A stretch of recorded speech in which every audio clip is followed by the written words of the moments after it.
with that monstrous 8-inch howitzer for a Fast and Furious Ace Tanker and Gores Medal match. You have been warned. Before we get down and dirty, however, let's have a quick peek on the history of this massive artillery. Well, plural would actually be justified, as also in real life these were actually two separate machines.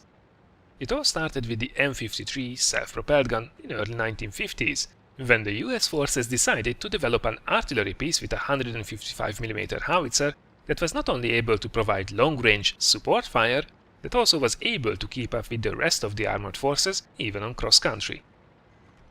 The solution was to use the modified chassis and other components of the M46 and 47 patterns, moving the engine to the front to make space for rear-mounted turret. While it was lightly armored, it still could protect the crew from small arms fire and enemy artillery splash damage.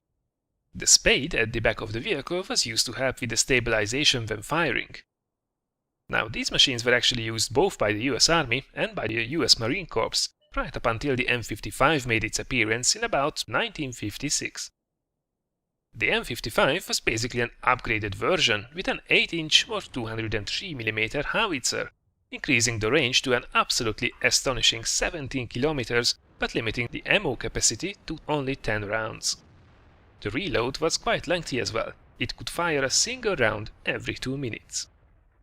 The M55 was designed in a way so that the existing M53s could be upgraded easily by changing the gun and the ammo racks.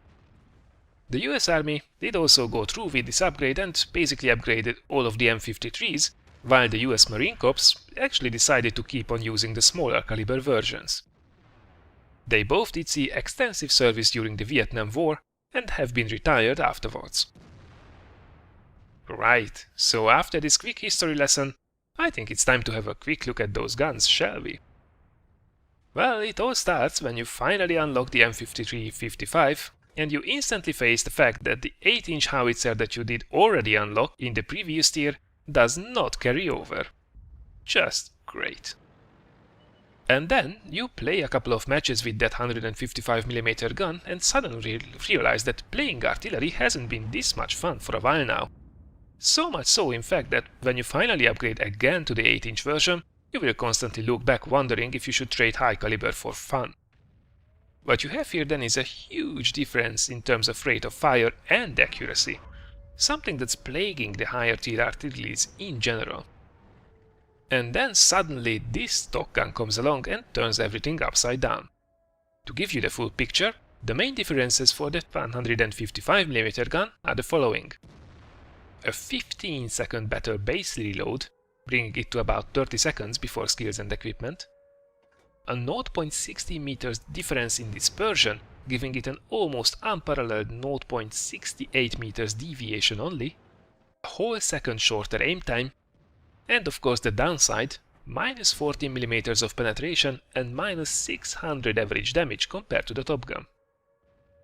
So basically the verdict is, the base gun reloads extremely fast for its tier, it's also exceptionally accurate, and does about 400 to 500 average damage to most heavy tanks and about 300 to a mouse.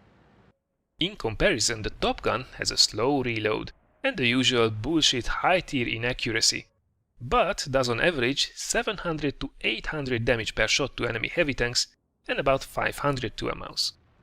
It also has the option to fire AP shells, which the smaller caliber gun just cannot do. So my personal recommendation is, use the stock gun for overall enjoyment and use the top gun for chasing Ace Tanker and Gores Medal badges. If you keep an eye on the replays, you will see the differences exactly. Oh, and by the way, for light tank drivers, the guns are quite easily distinguished by their size. The 155mm is the long gun. The 203mm is the short, derpy gun. Just so you know about how much time you have left after they fired. Right, now let's have a look how the top gun compares to the other tier 9 self-propelled guns. You will find actually that at this tier, in general the field is very even, and that most of the guns are fairly similar to each other. The 102mm average penetration and the 1850 average damage are both middle of the road at this tier, as are the 7-second aim time, the 1.33 rounds per minute rate of fire, or the 0.84 meters dispersion. Nothing out of the ordinary here, and as expected the DPM values will be really close to each other as well. However, that doesn't mean that we would not have specialties, we definitely do. The gun elevation is one of the best with 65 degrees, that's only topped by the British artillery, giving us a nice and comfortable shell trajectory. The gun arc is really good too, as you actually have a turret even if it can only rotate 30 degrees to each side. While that's a pity, having an effectively 60-degree gun arc is nothing to be ashamed of, even if the gun, or better to say turret traverse, is only 10 degrees per second. And perhaps most importantly, the famous American burst radius is present with this machine too. An amazing 8.5 meters means that you can easily achieve multiple hits on clustered up enemies. Now of course you will have to pay for all of this somewhere, and as usual the price is paid with the protection. This is the least armored SPG at this tier, and with only 25mm of armor, at most, it's not even worth bringing up the 3D armor model of this machine. For all intents and purposes, you do not have any armor. End of story. It's not all doom and gloom, however, as perhaps surprisingly, things are rosy again with the mobility and the agility. With a 56 km/h top speed and a very decent 17 horsepower per ton power to weight ratio, you are just as quick as the French artillery, even with carrying that powerful doomsday weapon on top. Even the hull traverse is one of the best with 24 degrees per second, though it has to be said that this is really not good, it's just less bad than what most of the others have. So, just to recap, what do we have then? Well, we do have the typical high-tier, inaccurate, slow-firing doomsday weapon, but with a great burst radius, a fantastic gun arc thanks to its limited turret, and surprising mobility. Really, it's just a well-rounded machine with an exciting alternative gun option. It's no wonder then that this is probably the most popular Tier 9 artillery choice, and the peak of the American artillery line for most players. Equipment and crew skill-wise, there really isn't anything new under the sun, so I would say, let's equip that 8-inch howitzer and see what it's capable of doing on a good day. Alright, so here we are in our M53 55. We got Winterberg in an encounter match in the map rotation. So that's good, because that means that there will be a lot of action on the eastern front, up on the road leading up to that little village, and we will have perfect shots on those guys. It's also a tier 10 match, which is great to see, because that means lots and lots of juicy, big health pool targets. Oh, look at that! There's a mouse platoon on the enemy team. Oh, nom nom nom nom. It's really like candy for this 8-inch howitzer. Now this replay will be basically about showing you what this gun is capable of doing on a good day, and also why you really should consider if you are in an arty-safe location or not. I mean, look at this T-57 Heavy for example. He is out in the open, stopping to take shots, so that means he is lit up for the entire enemy team, and it's very easy to smack him down. There you go, 803 damage right off the bat, and he's already dead, finished up by the other tanks. So that's definitely not what you should do now. It is the next victim, IS-3. He's making the same mistake. He realized that he's not enough cover behind that destroyed T-57 Heavy, but again he stays out in the open. It's really easy to get into cover in this part of the map. You just have to get closer to the buildings. That's it. If you stay out in the open, bang! Almost 900 damage to that IS-3. Just don't do it, guys. You know that there is a big enemy artillery out there looking for you. So why give him the chance? And unfortunately this will be the theme of this match.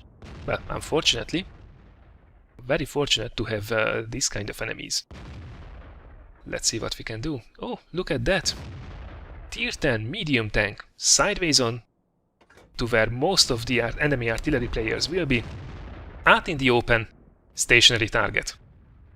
And oh, that's going to leave a mark. Come on, you are a good player. Why you do this? I think he's a little bit upset as well, looking at the chat. But in all honesty, seriously, that was absolutely avoidable.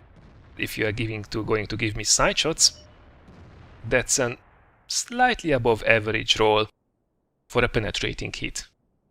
Don't do it, people. Don't stay out stationary in the open. You will get wrecked. Same goes for this mouse. Again, that's not a good location to be in. You might have a lot of armor, but I will chip away your health about 500 apiece. Now I could be loading here an AP round, but given the actual inaccuracy of this gun, it's something that I'm mostly not doing, although I probably should, so you will see me keeping on firing HE at this mouse. And sideways on. Let's see what we can get out of this.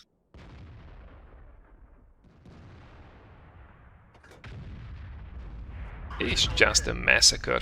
700 damage to the side of the mouse. And there he goes.